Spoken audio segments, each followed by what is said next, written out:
కలిసి ఉంటే కలదు బలం, కలిసి ఉంటే కలదు విజయం, కలిసి ఉంటేనే కలదు భవితవ్యం. తాజాగా కమ్యూనిస్టులు కలవరిస్తున్న ముచ్చట్లివి. 100 ఏళ్ల క్రితం పుట్టి ఉద్యమాలకి ఊపిరిలూదిన ఎరుపు దళాలు తర్వాతి కాలంలో సైద్ధాంతికంగా విడిపోయాయి. చీలికలు పీలికలుగా మారి ప్రధాన పార్టీలకి తోకలుగా పేరు సంపాదించుకునే స్థితికి చేరుకున్నాయి. ఆలస్యంగానైనా అసలు విషయం గ్రహించిన కామ్రేడ్స్ ఇప్పుడు కలిసుందాంరా అంటున్నాయి. మరి అదెంతవరకు సాధ్యం, ఎంతవరకు అవుతుంది సాకారం?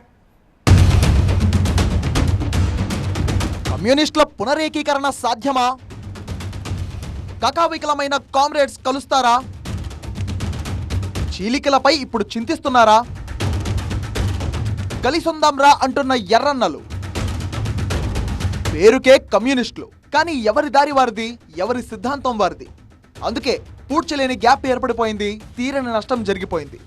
అయితే జరిగిన డ్యామేజ్ పై ఎర్రన్నలు చాలా లేట్గా మేల్కొన్నట్టు తెలుస్తోంది. అందుకే కలిసొందాంరా అంటూ తోటి కమ్యూనిస్టులకు పిలుపునిస్తున్నారు. తాజాగా ఏపీలో జరిగిన మార్క్సిస్ట్ ఆలోచన పరుల వేదిక సదస్సులో 17 కమ్యూనిస్ట్ పార్టీల నాయకులు ముక్త కంఠంతో ఇదే అభిప్రాయాన్ని వ్యక్తం చేశారు.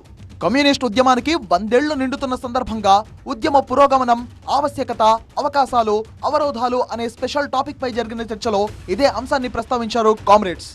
పాతకాలపు రోతపోకడలు పక్కన పెట్టి మార్క్స్, ఏంజెల్స్, లెనిన్ మావో ఆలోచన మౌలిక సూత్రాలను భారతదేశ ప్రస్తుత పరిస్థితికి అన్వయించుకుని ముందుకు వెళ్లాలని, అందుకు కమ్యూనిస్ట్ ఉద్యమ పునరేకీకరణ ఆవశ్యకత ఎంతైనా ఉందని తోటి కామ్రేడ్స్ పార్టీలకు సూచించారు. దాన్ని ఓడించటం అనే ఒక రాజకీయ లక్ష్యం మీద కూడా ఐక్యం కావాలి. ఇప్పుడు దాకా ఆ రాజకీయ లక్ష్యం చుట్టూ ఐక్యం అవటం అనేది లోపంగా ఉంది. అది భిన్న అభిప్రాయాలు ఉన్నాయి. కలవాలని కొందరు, వద్దని కొందరు ఉన్నది. కాబట్టి ఇతర సిద్ధాంత రాజకీయ విభేదాలు పక్కన పెట్టి ఈ అంశంలో పెరుగుతున్న నిరంకుశ ప్రమాదం, మతోన్మాద ప్రమాదం, ప్రజల మీద జరుగుతున్న దాడి, ఆర్థిక విధానాల పేరుతోటి ఈ అంశాల మీద కలిసి ఒక ఉమ్మడి ఎజెండా రూపొందించుకొని ప్రజల్లోకి వెళితే రాజకీయ లక్ష్యాన్ని కూడా సాధించవచ్చు. అందుకని ప్రజా సమస్యలకు మాత్రమే పరిమితమైనటువంటి ఐక్యత, దాన్ని ఇంకొంచెం ఎక్స్టెండ్ చేసి రాజకీయ లక్ష్యాన్ని కూడా సాధించే దిశగా వెళ్ళాలి. అంటే కమ్యూనిస్ట్ పార్టీలన్నీ విలీనం అయిపోవాలనే లక్ష్యం మా ముందు లేదు ఇప్పుడు. అది వెంటనే సాధ్యం కూడా కాదు. కలిసి ఐక్య కార్యాచరణ, కలిసి పనిచేయాలి. ఒకప్పుడు ప్రధాన పార్టీలకు ధీటుగానే ఉండేది కమ్యూనిస్ట్ పార్టీ ఆఫ్ ఇండియా. 140 ఏళ్ల వయసు కాంగ్రెస్ అయితే 100 ఏళ్ల మార్క్ దాటిన హిస్టరీ కమ్యూనిస్టులది.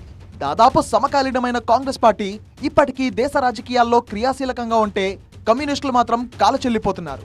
ఈ విషయాన్ని సొంత పార్టీలు సైతం ఒప్పుకుంటాయి అనడంలో సందేహం లేదు. స్వాతంత్ర్యానికి పూర్వం పుట్టిన కమ్యూనిస్టులు అనాదిగా పోరాటాల్లో ముందున్నారు. మార్క్సిస్ట్, లెనిన్ ఆలోచన విధానాలతో సామ్రాజ్యవాద, పెట్టుబడిదారి విధానంపై అలుపెరిగిన ఉద్యమాలు చేస్తూ ప్రజా గొంతుకుగా నిలిచారు.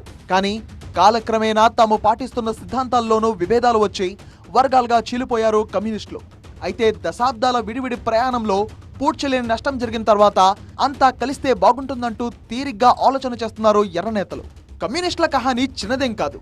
పార్టీ ఏర్పాటు విషయంలోనూ చాలా వివాదాలే ఉన్నాయి. 1920లో తాష్కెంట్లో ఏర్పడిందని కొందరు, 1925లో కాన్పూర్లో పురుడు పోసుకుందని మరికొందరు చెప్తుంటారు.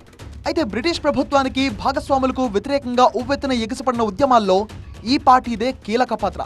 కార్మిక వర్గంలో వాళ్లకు చాలా పట్టు దొరికింది. తెలంగాణ సాయుధ రైతాంగ పోరాటం, వాయిలార్ పోరాటం, వర్లీ పోరాటం, ఇలా చెప్పుకుంటూ పోతే మచ్చుతునకలు ఎన్నో ఉన్నాయి. వాటి ఫలితంగానే భూ సంస్కరణల చట్టం వచ్చింది అనేది కూడా కాదనలేని వాస్తవం. ఒక్క తెలంగాణ సాయుధ పోరాట ఫలితంగానే 3000 గ్రామాలకు దాసి సంఖ్యల విముక్తి, 1,00,000 ఎకరాల భూ పంపిణీ జరిగింది. దీనికోసం 5,000 మంది అమరులయ్యారంటేనే ఆ పోరాట పటిమ ఎలాంటిదో మనం అర్థం చేసుకోవచ్చు. 1952 ఎన్నికల్లో 77 స్థానాల్లో నిలిచి 42 అసెంబ్లీ స్థానాలు గెలిచిన కమ్యూనిస్ట్ పార్టీ ప్రధాన ప్రతిపక్షంగా నిలిచింది. సాయుధ పోరాట నాయకుల్లో ఒక్కరైన రావి నారాయణ రెడ్డి నెహ్రూ కంటే భారీ మెజారిటీ ఓట్లతో గెలిచారంటే కమ్యూనిస్టుల హవా ఎలా ఉందో ఊహించుకోవచ్చు.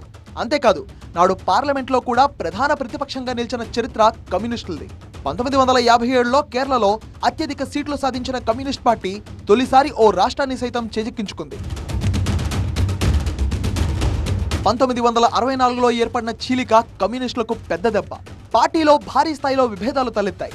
సిపిఐ, మార్క్సిస్ట్, సిపిఎంల పేరిట 2 కమ్యూనిస్ట్ పార్టీలు ఏర్పడ్డాయి. ఆ తర్వాత బంగ్లా కాంగ్రెస్తో జతకట్టి పశ్చిమ బెంగాల్లో సిపిఎం అధికారం చేపట్టిన, వరుస విజయాలు సాధించిన కమ్యూనిస్టులో మునుపటి ఐక్యత మాత్రం రాలేదు. సిపిఐ, సిపిఎంగానే కాదు, ఆ చీలిక మరింత కంటిన్యూ అయింది. సాధారణంగా కమ్యూనిస్టులంటే సిపిఐ, సిపిఎంలే గుర్తొస్తాయి. కానీ వాటికి అనుబంధంగా ఎన్నో కార్మిక సంఘాలు, భారీ సంఖ్యలో ట్రేడ్ యూనియన్లు ఉన్నాయి. అయినా సరే ఐక్యత లేని ఆ బలం బలహీనంగా మిగిలిపోయింది. ప్రధాన పార్టీల ఎంట్రీతో క్రమంగా ట్రేడ్ యూనియన్లు బలహీనపడ్డాయి. తదనంతరం కమ్యూనిస్టులు కాలం చెల్లిన వారిగా మారిపోయారు. రష్యాలో 1898లో ఏర్పడి 1917 కల్లా విప్లవాన్ని విజయవంతం చేసుకున్న కమ్యూనిస్టులు చైనాలో 1921లో ఏర్పడి 1949 కల్లా సొంత ప్రభుత్వాన్ని ఏర్పాటు చేసుకున్న కామ్రేడ్స్ భారతదేశంలో మాత్రం ఆ దిశగా విజయవంతం కాలేకపోయారు. భారీ పతనం దిశగా ముందుకు సాగారు అనే అభిప్రాయమూ ఉంది. అభిప్రాయం కాదు, ప్రస్తుతం దేశంలో కమ్యూనిస్ట్ పార్టీల ఆ కడు దీనస్థితి కళ్లకు కడుతుంది కూడా. కేరళ తప్ప ఏ ఒక్క రాష్ట్రంలో సరైన ప్రాతినిధ్యం లేదు. ఉన్న బెంగాల్ను కూడా మమతా బెనర్జీ దూరం చేసేశారు. మిగతా రాష్ట్రాల్లోనూ చెప్పుకోదగ్గ ప్రభావం లేదు. దాదాపుగా సింగిల్ డిజిట్ ఓట్ షేరింగ్ తో నెట్టుకొచ్చేస్తున్న కమ్యూనిస్టులు తోకల కంటే అధ్వానమున్నట్టుగా మారిపోయాయి అనడంలో అతిశయోక్తి లేదు. కమ్యూనిస్ట్ పార్టీ ఆవిర్భావంగా చెప్పుకుంటున్న 1925లోనే ఆర్ఎస్ఎస్ కూడా ఏర్పడింది. మరి ఆ సంస్థ రాజకీయంగా తెరముందుకు రాకుండానే ఇప్పుడు బలీయమైన శక్తిగా అవతరించింది. ప్రత్యర్థులు ఆరోపిస్తున్నట్టు ప్రపంచంలోనే అతిపెద్ద ప్రజాస్వామ్య దేశమైన భారత్ను శాసిస్తోంది. ఆర్ఎస్ఎస్ ఒకే సిద్ధాంతంగా కలిసిమెలిసి ముందుకు వెళ్లడమే దానికి కారణంగా చెప్తున్నారు విశ్లేషకులు. ఇప్పుడు ఆ విషయంలో కమ్యూనిస్టులు సైతం కళ్ళు తెరుచుకున్నారు. కలిసికట్టుగా ముందుకు సాగితేనే కలదు విజయం అనే కీలకమైన లాజిక్ పాయింట్ ను తమ సిద్ధాంతాలకు యాడ్ చేసుకోవాలని ఫిక్స్ అయ్యారు. అందుకే ఎరుపు దళాలన్నీ ఒకే వేదికపైకి రావాలంటూ పిలుపునిస్తున్నారు నాయకులు. అంతేకాదు, అందుకు సరైన పరిస్థితులు కూడా ఇప్పుడున్నాయి అన్నది ఎర్ర నేతలు చెబుతున్నమాట. పాత విభేదాలను గుర్తు చేసుకుంటూ కాలం వృధా చేసుకునే కంటే వర్తమానంలో కమ్యూనిస్ట్ ఉద్యమ ఆవశ్యకతను నేటి తరానికి తెలియజేస్తూ విశాల దృక్పథంతో కలిసి నడవాల్సిన అవసరం ఉందంటున్నారు. కొంతమంది మార్క్సిస్ట్ మేధావులు అందరినీ కూడా ఆహ్వానించి దాదాపు 17 కమ్యూనిస్ట్ పార్టీల నాయకులందరూ కూడా ఆ సమావేశంలో పాల్గొన్నారు. అందరూ కూడా కలిసికట్టుగా ముందుకు సాగాలనే అభిప్రాయాన్ని వ్యక్తం చేశారు. కాబట్టి కమ్యూనిస్ట్ పార్టీగా సిపిఐ రాష్ట్ర కార్యదర్శిగా, అదేవిధంగా మా పార్టీ జాతీయ కార్యవర్గం నిర్ణయం మేరకు కమ్యూనిస్టు ఉద్యమం పునరేకీకరణ జరగాలి. తద్వారా భారతదేశంలో ఒక బలమైన కమ్యూనిస్ట్ పార్టీని నిర్మించడానికి మనమందరం కూడా పూనుకోవాలి. ఎప్పుడో 60 ఏళ్ల నాడు వీడిపోయిన కమ్యూనిస్టులు ఇప్పుడు మళ్లీ కలవడం సాధ్యమేనా అన్నది చర్చనీయాంశమవుతుంది. ఇప్పుడు సిపిఐ సిపిఎంలుగా విడిపోయినప్పటికీ కాలాంతరంలో వీటికి అనుబంధంగా ఎన్నో కార్మిక సంఘాలు సైతం విడివిడిగానే ఏర్పడ్డాయి.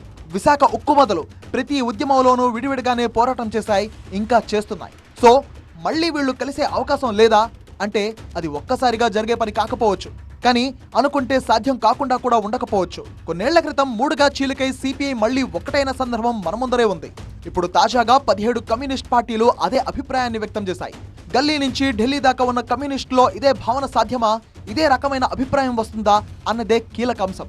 అయినా కమ్యూనిస్టులు అంటేనే 1,00,000 సిద్ధాంతాలు. మరి వాటన్నిటినీ కలిపేసి ఒకే తాటిపైకి రావాలంటే అదంత ఈజీ కాదనేవారు ఉన్నారు.